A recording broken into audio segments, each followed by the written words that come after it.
हज़रत यूसुफ अलैहिस्सलाम हज़रत यकूब अलैहिस्सलाम के प्यारे बेटे थे, जिनके 11 और बेटे भी थे। बिन्यामीन, जो सबसे छोटा था, यूसुफ की मां से था। बाकी सब बड़े सौतेले भाई थे। यूसुफ, जो अभी एक छोटा लड़का है, एक शानदार सुबह बेदार हुआ जिसमें इसने एक खुशगवार ख्वाब देखा था। वो पुरजोश होकर अपने बाप के पास भागा और कहने लगा, ए मेरे वालिद, मैंने 11 सितारे और सूरज और चांद को देखा है। मैंने उन्हें अपने सामने सजदा करते हुए देखा। हज़रत यकूब अलैहिस्सलाम को ये जानकर खुशी हुई कि उनके प्यारे बेटे को अल्लाह ताला ने नबुव्वत के लिए चुना है। ताहम यकूब इस रवायत पर अपने बड़े बेटों के मुमकिना रद्द अमल के बारे में फिक्रमंद थे, क्योंकि अगरचे इसने उनके साथ ऐसा ही सलूक किया था, लेकिन वो यूसुफ से हसद रखते थे। इसलिए इसने यूसुफ को खबरदार किया कि वो अपने ख्वाब को अपने भाइयों से बयान न करे, ऐसा न हो कि वो इसके ज़वाल की साजिश न करे। वक्त गुजरने के साथ साथ यूसुफ के भाइयों के दिलों में बुग़्ज़ बढ़ता चला गया। वो यूसुफ से हसद करते थे क्योंकि उन्हें लगता था कि वो खास था और वो नहीं थे। अपने जज्बात पर काबू ना पाकर उन्होंने यूसुफ को कुनवे में फेंक कर इससे जान छुड़ाने का मंसूबा बनाया। चुनांचे एक दिन वो अपने वालिद के पास पहुंचे और मशवरा दिया कि वो यूसुफ को उनके साथ बाहर जाने के लिए भेज दें। यकूब अलैहिस्सलाम ने बेहद हिचकिचाते हुए कहा, बेशक मुझे ये बात बहुत अफसोसनाक है कि आप उसे ले जाएं और मुझे डर है कि आपको खबर न होने के बावजूद भेड़िया इसे खा जाए। लेकिन भाइयों ने इसरार किया कि वो इसका बहुत ज्यादा ख्याल रखेंगे और वो यूसुफ से लुत्फ अंदोज होंगे। दूसरे दिन यूसुफ अपने भाइयों के साथ रवाना हुआ। उन्होंने बहुत दूर तक एक कुनवे के ताक़ुब में इतना गहरा सफर किया कि वो अपने भाई को अंदर डाल सकें। आखिरकार जब वो कुनवे पर पहुंचे तो पानी पीने के बहाने इसे इस तक ले गए। इसे पकड़कर उसकी कमीज उतार दी। यूसुफ जिदोजहद करने लगा और उन्हें छोड़ने की इल्तिजा की। भाइयों ने बिलाखिर यूसुफ को काबू करके कुनवे से नीचे फेंक दिया और घर वापस भाग गए। भाई यूसुफ की कमीज लेकर अपने बाप के पास पहुंचे जो भेड़ों के खून से लिथरी हुई थी। वो पुकार उठे कि ए हमारे अब्बा। हम आपस में दौड़ते हुए निकले और यूसुफ को अपने माल समेत छोड़ दिया और इसे भेड़िया खा गया। यकूब को उनकी कहानी पर शक था। इसके दिल में यकीन था कि इसका बेटा अभी जिंदा है और उन भाइयों को शैतान ने बुराई करने पर आमादा किया है। उसने रिमार्क्स दिए कि भेड़िया वाकई काबिल रहम था कि उसके बेटे को उसकी कमीज फाड़े बगैर खा गया। उन्होंने गम को सब्र के साथ बर्दाश्त किया और अपने बेटे की बहिफाजत वापसी के लिए दुआ की। इसी दौरान यूसुफ पत्थर के एक किनारे से चिंपने में कामयाब हो गया। उसने अल्लाह से इसकी नजात के लिए दिल से दुआ की। कुछ ही देर में मिस्र जाने वाला एक काफिला पानी लाने के लिए इस कुनवे पर आकर रुका। पानी के दराज ने अपनी बाल्टी उठाई और खूबसूरत लड़के को रस्सी से चिमटा देखकर हैरान रह गया। काफिला वालों ने फौरन यूसुफ को बेड़ियां पहनाकर मिस्र ले गए। यहाँ इसे नीलाम किया गया और सबसे ज्यादा बोली लगाने वाले को गुलाम के तौर पर फरोख्त किया गया, जो कि खजांची अल-अजीज था। यूसुफ का नया आका, जिसकी कोई औलाद नहीं थी, मुकम्मल तौर पर यूसुफ के साथ ले जाया गया। उसने अपनी बीवी से कहा कि यूसुफ की अच्छी देखभाल करे और वो इसे गुलाम के तौर पर इस्तेमाल कर सकते हैं या बेटे के लिए ले सकते हैं। यूसुफ न सिर्फ एक खूबसूरत नौजवान के तौर पर बड़ा हुआ बल्कि अल्लाह की तरफ से उन्हें गैर मामूली इल्म और हिकमत से भी नवाजा गया। इसकी ईमानदारी ने अल-अजीज का दिल जीत लिया, जिसने यूसुफ को अपने घर की जिम्मेदारी सौंपी। इस अरसे के दौरान यूसुफ को अपनी दूसरी आजमाइश का सामना करना पड़ा। अल-अजीज की बीवी ज़ल्का, जो यूसुफ को दिन ब दिन देखती थी, इसके बारे में जज्बाती होने लगी। इसका जुनून इस हद तक बढ़ गया जहां वो अपनी ख्वाहिश पूरी करने के लिए बेचैन थी। एक दिन जब इसका शौहर घर से दूर था तो उसने दरवाजे बंद करके यूसुफ को अपने पास बुलाया। यूसुफ ने अल्लाह से डरते हुए जवाब दिया, मैं अल्लाह की पनाह मांगता हूँ। बेशक वो मेरा आका है जिसने मेरा ठिकाना बनाया है। बेशक जालिम कामयाब नहीं होंगे। उसने मुंह फेर लिया और बचने के लिए बंद दरवाजे की तरफ भागा। ज़ल्का ने मायूसी के आलम में उसका पीछा किया और उसकी कमीज को पीछे से पकड़ लिया, जिससे इसकी कमीज फट गई। दरवाजा खुला और अल-अजीज अंदर दाखिल हुआ। इश्माद, वो दौड़कर उसके पास आई और पुकारा, इस शख्स की सजा किया है जिसने आपकी बीवी के लिए बुराई का इरादा किया, मगर उसे कैद कर दिया जाए या दर्दनाक सजा दी जाए। यूसुफ हैरान रह गया। اس نے اپنی مالکن کے دعوے کی تردید کرتے ہوئے کہا، یہ وہی تھی جس نے مجھے بہکانا چاہا۔ العزیز ایک منصف مزاج آدمی تھا، وہ الجھن میں تھا کہ کس پر یقین کرے۔ چنانچہ اس نے اپنی بیوی کے کزن سے مشورہ کیا، اگر اس کی قمیض آگے سے پھٹی ہوئی ہے تو اس نے سچ کہا ہے اور وہ جھوٹوں میں سے ہے۔ کزن نے مشورہ دیا، اس طرح یوسف کی بے گناہی ثابت ہو گئی۔ العزیز نے اپنی بیوی کی بے حیائی پر معافی مانگی اور یوسف سے رازداری کی قسم کھائی۔ بہرحال زلیخا کے تعاقب کی کہانی پھیل گئی۔ دوسری خواتین اس کے کردار کا مذاق اڑانے لگیں۔ پریشان ہو کر زلیخا نے یوسف کی غیر معمولی خوبصورتی پر اپنے بے بس رد عمل کو ثابت کرنے کا منصوبہ بنایا۔ چنانچہ اس نے ان خواتین کو ایک دن اپنی رہائش گاہ پر ضیافت میں مدعو کیا۔ وہاں اس نے انہیں چھریوں کے ساتھ پھل پیش کیا۔ جب عورتیں پھل کاٹتے ہوئے خوش گپیوں میں مصروف تھیں تو زلیخا نے یوسف کو بلایا۔ عورتوں نے اس کی طرف دیکھا، اس قدر فرشتہ حسن پر حیران ہو کر انہوں نے اپنے ہاتھ کاٹ ڈالے، یہاں تک کہ ان کے پاس تھا۔ زلیخا نے اس لمحے سے فائدہ اٹھاتے ہوئے اعلان کیا کہ یہ وہی آدمی ہے جس کے لیے اس پر الزام لگایا گیا تھا۔ اس کے بعد اس نے یوسف کو خبردار کیا کہ اگر اس نے دوبارہ انکار کیا تو اسے قید کر دیا جائے گا، جس پر یوسف نے جواب دیا، میرے رب، قید میرے لیے اس سے زیادہ پسند ہے جس کی طرف وہ مجھے بلا رہے ہیں۔ اس رات زلیخا نے اپنے شوہر کو قائل کیا کہ اس کی عزت اور وقار کی حفاظت کا واحد راستہ یوسف کو قید کرنا ہے۔ اس طرح یوسف کو جیل میں ڈال دیا گیا۔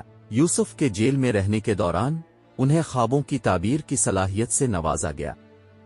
یوسف کے دو ساتھیوں نے، جو اس کی تقوی سے متاثر ہوئے، اس سے اپنے خوابوں کی تعبیر کی تلاش کی۔ ایک نے خواب میں دیکھا کہ وہ بادشاہ کو شراب پیش کر رہا ہے اور دوسرے نے اپنے سر پر روٹی اٹھا رکھی ہے جسے دو پرندے کھا رہے ہیں۔ یوسف نے ابتدا میں انہیں اللہ کی طرف بلایا، پھر تعبیر کیا، اے قید کے دو ساتھیوں، تم میں سے ایک تو اپنے مالک کو شراب پلائے گا، لیکن دوسرے کے لیے وہ مصلوب کیا جائے گا اور پرندے اس کے سر کو کھا لیں گے۔ معاملہ طے ہو چکا ہے جس کے بارے میں تم دونوں پوچھو۔ اور اس نے اس سے کہا جسے وہ جانتا تھا کہ آزاد ہو جائے گا، اپنے آقا کے سامنے میرا ذکر کرو۔ لیکن شیطان نے اسے اپنے آقا کا ذکر بھلا دیا اور یعقوب کئی سال قید میں رہا۔ ایک دن مصر کے بادشاہ نے ایک عجیب خواب دیکھا۔ اس نے اپنے آدمیوں کو بلوایا اور کہا کہ میں نے دیکھا ہے کہ 7 موٹی گایوں کو 7 دبلی پتلی اور 7 ہری چٹانیں اور دوسری سوکھی تھیں۔ اے بزرگان عظام، اگر تم خوابوں کی تعبیر کرنا چاہتے ہو تو مجھے میری نظر بیان کرو۔ پیالہ دار، جسے فوراً قید میں اپنے ساتھی کی یاد آ گئی، اس نے یوسف کے بادشاہ کو اور اس کے معصوم خوابوں کی تعبیرات سے آگاہ کیا۔ بادشاہ نے اپنے پیالہ دار کو یوسف سے ملنے اور عجیب خواب کے بارے میں دریافت کرنے کے لیے جیل بھیج دیا۔ یوسف اپنے ساتھی کو دیکھ کر بہت خوش ہوا اور جانتا تھا کہ یہ واقعی اللہ کا منصوبہ ہے۔ اب صلی اللہ علیہ وسلم نے فرمایا، تم لگاتار 7 سال تک پودے لگاؤ گے، اور جو کچھ تم کاٹتے ہو اس کے بالوں میں چھوڑ دیتے ہو سوائے اس تھوڑے کے جس میں سے تم کھاؤ گے۔ پھر اس کے بعد 7 مشکل اسال آئیں گے جو ان کے لیے جو کچھ تم نے پہلے سے بچایا تھا اسے کھا جائیں گے سوائے اس تھوڑے سے جس میں سے تم ذخیرہ کرو گے۔ پھر اس کے بعد 1 سال آئے گا جس میں لوگوں کو بارش دی جائے گی اور وہ اس میں زیتون اور انگور دبائیں گے۔ بادشاہ نے حیران ہو کر یوسف کو اپنے سامنے پیش کرنے کا حکم دیا، تاہم یوسف نے اپنی بے گناہی ثابت ہونے تک جیل چھوڑنے سے انکار کر دیا۔ اس طرح بادشاہ نے یوسف کے واقعہ سے متعلق خواتین کو بلوایا۔ جن عورتوں کے ہاتھ کٹے ہوئے تھے انہوں نے بادشاہ کے سامنے یوسف کی بے گناہی کا ذکر کیا۔ اللہ نہ کرے، ہم اس کے بارے میں کوئی برائی نہیں جانتے۔ العزیز کی بیوی پھنس گئی۔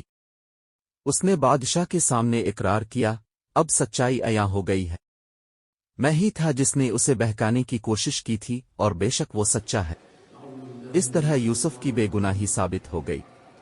جیل سے رہائی پانے کے بعد یوسف بادشاہ کے سامنے اس کی سخاوت کا شکریہ ادا کرنے کے لیے کھڑا ہوا۔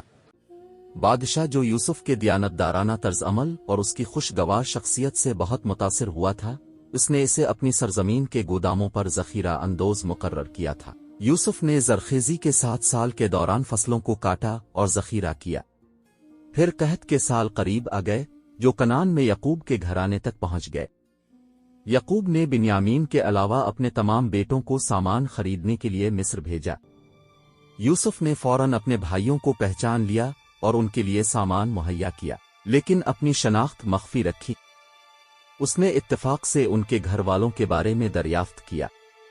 भाइयों ने कनान में अपने घर के स्टोर कीपर को और अपने वालिद और भाई को घर वापस आने की इत्तला दी। यूसुफ ने इनसे कहा कि अगली बार अपने छोटे भाई को साथ ले आएं, वरना उन्हें मजीद सामान नहीं मिलेगा। उसने वो रकम भी रखी जो उन्होंने अपने सामान के साथ अदा की थी वापसी की तरगीब के तौर पर। भाई घर वापस आए और कहने लगे कि अब्बा जान, हमें नाप तोल दिया गया है, तो हमारे भाई को हमारे साथ भेज दो कि हमें नाप दिया जाएगा और यकीनन हम इसके मुहाफिज होंगे। यकूब को गुस्सा आ गया। वो उन पर कैसे भरोसा कर सकता था, जबकि इससे पहले वो यूसुफ के साथ इसे बुरी तरह नाकाम कर चुके थे। ताहम कुछ अरसे के बाद उनकी ज़रूरियात ने यकूब पर दबाव डाला कि वो बिन्यामीन को मजीद सामान के लिए अपने साथ भेजे। उसने उनकी हिफाजत के लिए उनका पुख्ता हल्फ लिया। जब वो मिस्र पहुंचे तो यूसुफ ने बिन्यामीन को एक तरफ खींच लिया और उसके कान में सरगोशी की कि मैं तुम्हारा भाई हूं, लिहाजा जो कुछ वो मेरे साथ करते थे इससे मायूस न हो। अगले दिन यूसुफ ने अपने भाइयों के थैले अनाज से भरे। इसके बाद इसने खुफिया तौर पर बादशाह का सोने का प्याला बिन्यामीन के थैले में लगा दिया। रवानगी पर भाइयों को बादशाह के सिपाहियों ने रोक लिया जो बादशाह के गुमशुदा कप की तलाश में थे। भाइयों के थैलों की तलाशी ली गई और सबसे छोटे भाई बिन्यामीन के थैले से गुमशुदा प्याला बरामद हुआ। सिपाहियों ने पुकार कर कहा, ए काफिला, तुम वाकई चूर हो। भाई चौंक गए। भाइयों को फौरन घर वापस अपने बीमार वालिद को याद आया और बिन्यामीन की हर कीमत पर हिफाजत करने का उनका अहद था। उन्होंने फौजियों से गुजारिश की कि उनके छोटे भाई को छोड़ दें और उनमें से एक को ले लें, लेकिन सिपाहियों ने इनकार कर दिया। भाइयों में सबसे बड़े ने कहा कि मैं इस मुल्क को हरगिज नहीं छोड़ूंगा जब तक कि मेरे वालिद मुझे इजाजत ना दें या अल्लाह मेरे बारे में फैसला ना कर दे। चुनांचे बाकी भाई सबसे बड़े को पीछे छोड़कर मिस्र चले गए। जब यकूब को अपने सबसे छोटे बेटे की हालत का इल्म हुआ तो वो रोता रहा और रोता रहा यहां तक कि वो अंधा हो गया। उसने तसल्ली के लिए दुआ का सहारा लिया, क्योंकि वो जानता था कि सिर्फ अल्लाह ही इसके दर्द को कम कर सकता है। जल्द ही उसने अपने बेटों को बादशाह की सरजमीन पर वापस आने और अपने भाई के बारे में दरियाफ्त करने की हिदायत की। बेटे एक बार फिर मिस्र लौट गए। उन्होंने यूसुफ से मुलाकात की और इल्तिजा की कि उन पर सानिहा पेश आया है। फिर यूसुफ ने उनसे उनकी मादरी जबान में कहा, क्या तुम जानते हो कि तुमने यूसुफ और उसके भाई के साथ किया जब तुम जाहिल थे। भाइयों को ये समझने में ज्यादा देर नहीं लगी कि यह वाकई उनका खोया हुआ भाई है और खौफ से कांपने लगे। लेकिन यूसुफ ने उन्हें तसल्ली देते हुए कहा कि आज तुम पर कोई मलामत नहीं, अल्लाह तुम्हें मुआफ करे। उसने फिर कहा, ये लो मेरी कमीज और उसे मेरे वालिद के चेहरे पर डाल दो, इसकी बीनाई वापस आ जाएगी। जैसा कि हिदायत की गई, भाइयों ने यूसुफ की कमीज अपने वालिद के चेहरे पर डाल दी और अल्लाह ने मुजिजाना तौर पर उनकी बीनाई बहाल कर दी। उन्होंने अपने वालिद से दुआ की कि वो उनके लिए अल्लाह से मगफिरत तलब करे। वो सब मिलकर मिस्र रवाना हुए, जहां यूसुफ ने उनका पुरतपाक इस्तकबाल किया। यूसुफ ने अपने बाप को तख्त पर बिठाया और कहा, ए मेरे अब्बा जान, ये मेरे पहले के ख्वाब की वजाहत है। मेरे रब ने उसे हकीकत बना दिया है और यकीनन वो मेरे साथ अच्छा था जब उसने मुझे कैद से निकाला और शैतान की तरफ से मेरे और मेरे भाइयों के दरमियान दर्द डालने के बाद आपको बदवी जिंदगी से यहाँ लाया। बेशक मेरा रब जो चाहता है बारीक बैन है, बेशक वही जानने वाला हिकमत वाला है। इस तरह अल्लाह ने बाप और बेटे को दोबारा मिलाया।